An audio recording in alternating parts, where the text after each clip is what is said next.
About half a year after getting married, an event struck my life out of the blue. I was saddled with caring for my father-in-law, who became bedridden after an accident. As I struggled with caregiving for the first time, my husband said to me, "You handle my dad's care. We're going to relax in Hawaii."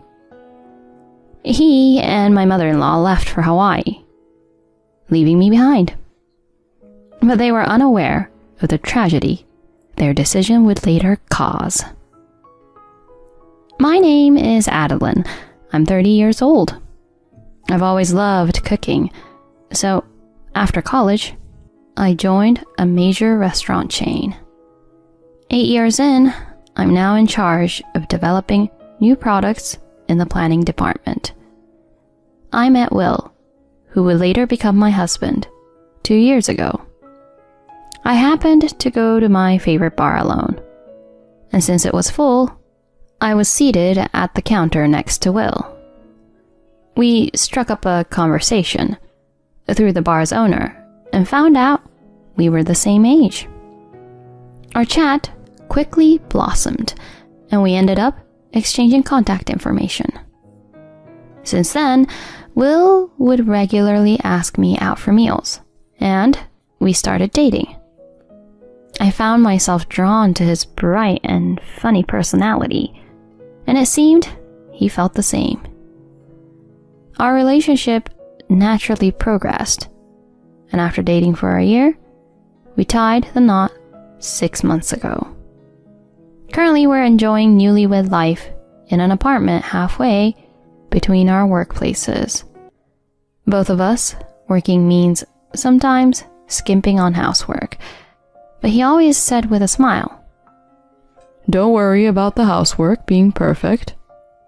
I'm happy just being with you, Adeline." I wish I had time to make a proper dinner, though. "Oh, it's fine. Just having dinner with the person I love is happiness enough for me. That's what I think." Thanks. You're always so kind, babe. Only to you, honey. I want to be super kind to the person I love. That makes me happy. I'm so glad I became your wife. Me too. Having a wife like you makes me super happy. Even half a year into our marriage, our relationship was so good that we could have such conversations. I thought our happy days would continue forever. But those happy days suddenly became out of reach.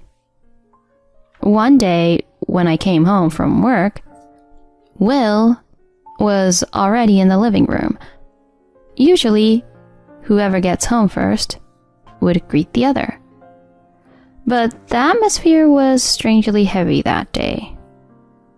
He was frowning at his phone, and I tentatively spoke to him. "Hey, you. I'm home. Is everything okay?" "Hi, babe. Welcome back. I was just zoning out." You looked really worried. Did something happen? "Well, I just got a call from Mom."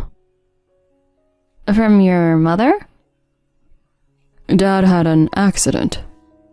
What? I was so shocked.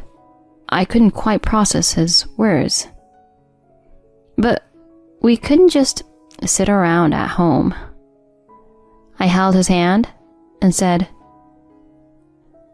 "What are you sitting around for? We need to go to your dad right now." "No, we can't right now." "Why not?" "Dad's not in a state to be seen right now."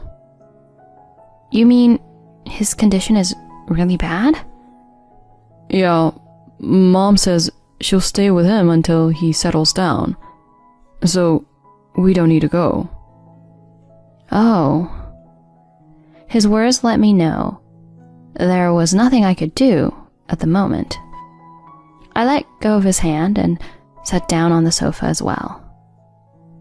I hope he's okay. Will remained silent. His silence only amplified my anxiety. Just the other day, my father-in-law, Derek, has celebrated his 65th birthday. He always took care of his health and was the picture of wellness, going hiking and golfing on weekends. He runs a company, and my husband works for him. It must be tough for him to see his father, who's also his boss, like this. He was incredibly down that day, which was hard to imagine, given his usual cheerfulness. A week later, we were finally able to visit Derek. As Will and I headed to his hospital room, he lay there with a weak smile. "Derek, how are you feeling?" He scratched his head apologetically in response to my question. "Oh, Adeline, I feel bad that I've made you guys worry." "Don't be silly. I'm just relieved that you're safe." Huh, it's nice to hear you say that. I can talk, slowly but surely. I'm okay. "I'm glad. But please, take it easy for a while, okay?" His face lit up with joy at my words. Seeing his smile, I felt a bit relieved. It seems the accident damaged his spinal cord, and he still has some paralysis. The plan for treatment is to stay in the hospital for about 2 months of rehab, and then see how things go. He'll need regular rehab after he's discharged. While he is away, Will take over as the acting president of the company. Although it's only temporary, the idea of my husband becoming the president feels strange. As I watched the guys talk, my mother-in-law Paulina appeared in the hospital room. She called me over to the corner of the room and spoke to me with a tone dripping with sarcasm. "Hey, Adeline. You do understand your place, don't you?" What do you mean?" "Well, just because Will is becoming president doesn't mean you'll have it easy. Understand? Don't get too comfortable with him being in that position. Okay?" "There's no need to worry about that. I work and earn my own salary. Thank you." We'll see about that. After all, you approached Will knowing he was the son of the president, didn't you? Shame on you." She scoffed at me, casually tossing out such accusations. But that was just her imagination, not the truth.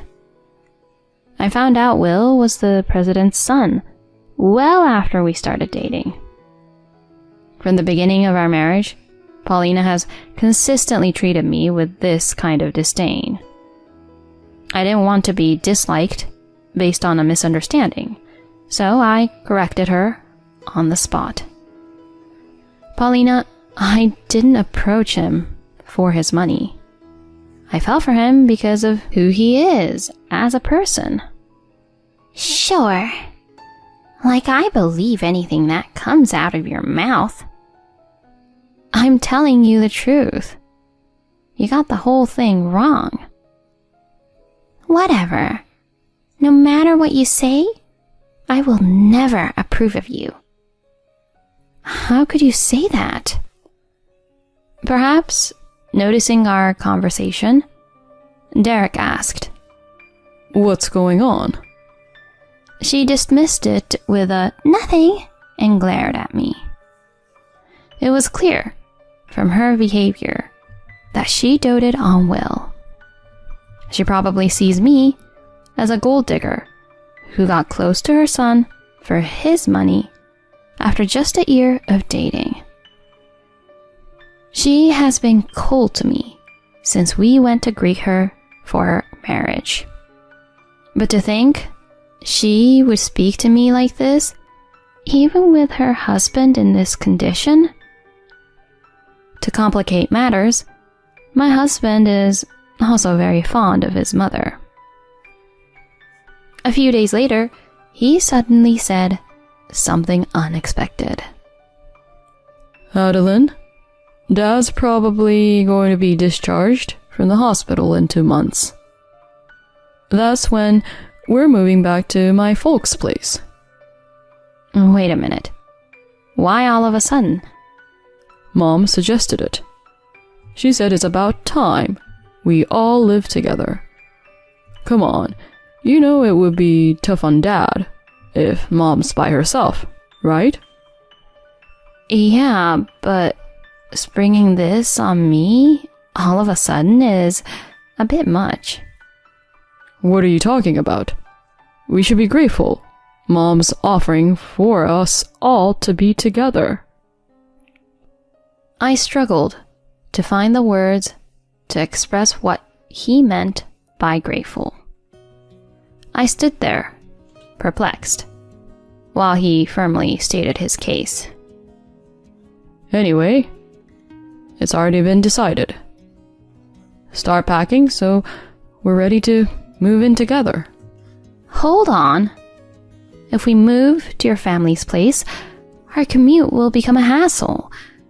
We specifically chose an apartment midway between our workplaces for a reason. It's only about a 15-minute drive from the house. If anything, it's closer for you. You're lucky. It seemed that he and his mother had already settled the matter of living together. Despite my repeated attempts to put off the idea, he never listened to what I had to say. Recently, he had become more devoted to his mother than ever before. At the same time, his attitude toward me had grown increasingly harsh with each passing day. Today was no different, as he came to me with another nagging lecture. Hey, how's the packing going? I can't take time off on moving day, so you'll have to cover for me, okay? You'll also handle the caregiving and the housework. Don't put any strain on Mom. The stress of moving preparations, along with a peak period at work, was taking a mental toll on me. 2 months later, we successfully moved, and Derek was discharged from the hospital. But without a moment's rest, I was thrust into the unfamiliar world of caregiving. I woke at 4 a.m. to prepare breakfast and do the laundry. Once that was done, I would hurry to help Derek with his morning massage and getting dressed. I had to eat before Will and Paulina, and right after finishing, I helped Derek with his meal. Only after everyone had breakfast could I finally head to work. Despite my efforts in caregiving and household chores, it seemed I could never satisfy Paulina. Every morning, as I tried to leave for work, she would invariably hold me back. Adeline, dear, could I have a word? I'm sorry, I really need to get going. Don't you get smart with me, young lady. I wanted to express some concerns about breakfast. I'll listen when I get back, but for now, I really must. Don't talk back to me. Sit down. But please, sit down now. With her shout, I started getting a throbbing headache. Lately, every unreasonable lecture from Will or his mother triggered palpitations and headaches. Responding would only make matters worse, though. Remaining silent was the quickest way to end the confrontation. Because of her lectures, I was always nearly late for work. Having never been late before, my colleagues began to express concern. 3 months had passed since Derek's discharge, and my days were busier than ever. After returning from work, I had to immediately start preparing dinner. One evening, rushed by the lack of time, Will criticized the meal I hurriedly put together. Hey, Adeline. What the hell is this? I come home tired, and this is what I get? I'm sorry, I had to step away to wash Derek, so I just made stew. Ugh. Make something more substantial next time, will you? Paulina just smirked at my silence. Feeling dejected, I went to help Derek with his evening routine. Noticing my demeanor, he expressed concern. Adeline, dear, you don't look well. Are you all right? Oh, yes, I'm fine. Just a little busy with work. Are you sure that's all? I've been hearing a lot of shouting from my wife and Will. It's all my fault. I'm just not very efficient at things. Well, I don't see it that way. To keep him from worrying, I forced the biggest smile I could manage and lied. Otherwise, I wouldn't have been able to keep it together. Honestly, I wanted to escape from here for so long. But now I kept thinking, what would happen to him if I left? With that thought, I just couldn't bring myself to abandon everything. As the end of the year approached, I got some time off from work, but that just meant I was stuck with more chores at home. It was on New Year's Eve that Paulina dropped a bombshell. Mom and I are going to Hawaii. What? Hawaii? Yeah, Mom and I have been planning this. Wait a minute. How can you even think of that with your dad in this condition? It's fine. You're here, right? You're off work. You can handle it. My husband and his mother had this smug look on their faces as they showed off their huge suitcases. They seemed to find my bewildered state amusing, barely holding back their laughter. On the day of the trip, as they were leaving the house, Will casually said, Take good care of Dad. We're going to chill in Hawaii. Good luck on your own. They laughed and closed the door behind them. That's when something inside me just snapped. Good luck? Take care of him? What is he even talking about? Why do I, the daughter-in-law, have to do everything by myself? That's it. When they get back, I'm definitely getting a divorce. I felt much better when I said that to myself, and I decided to devote myself to caring for Derek while they were gone. Since I was going to get a divorce anyway, I didn't bother with the housework. The next day, as usual, I prepared breakfast for Derek and took a towel and clothes to his room. That's when he greeted me with a smile. Happy New Year, Adeline. Happy New Year to you too, Derek. Where are Will and Paulina? It seemed like there was some trouble last night. They went on a trip to Hawaii. Hawaii? He asked, a look of confusion spreading across his face, followed by a deep sigh. I didn't know how to respond, so I stayed quiet. Then, unexpectedly, my bedridden father-in-law sat up. What in the world? Let's get started. Adeline, I owe you an apology. Wait. Are you sure you're okay?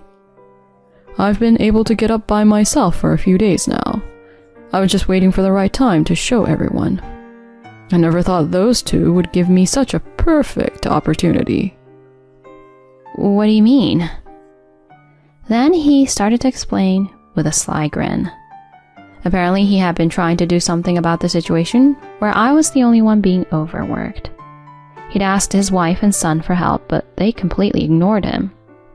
Moreover, he received a call from the company's executive vice president, reporting that my husband, who was acting as president, was doing whatever he wanted.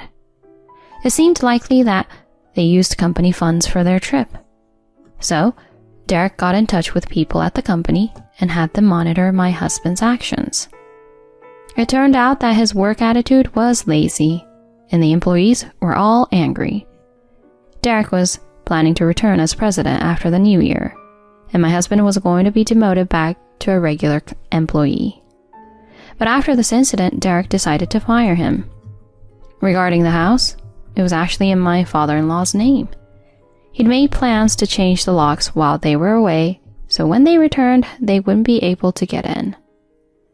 A week later, there was a ruckus at the front door and the intercom started buzzing non-stop. My husband and his mother had returned from Hawaii and were trying to force the door open.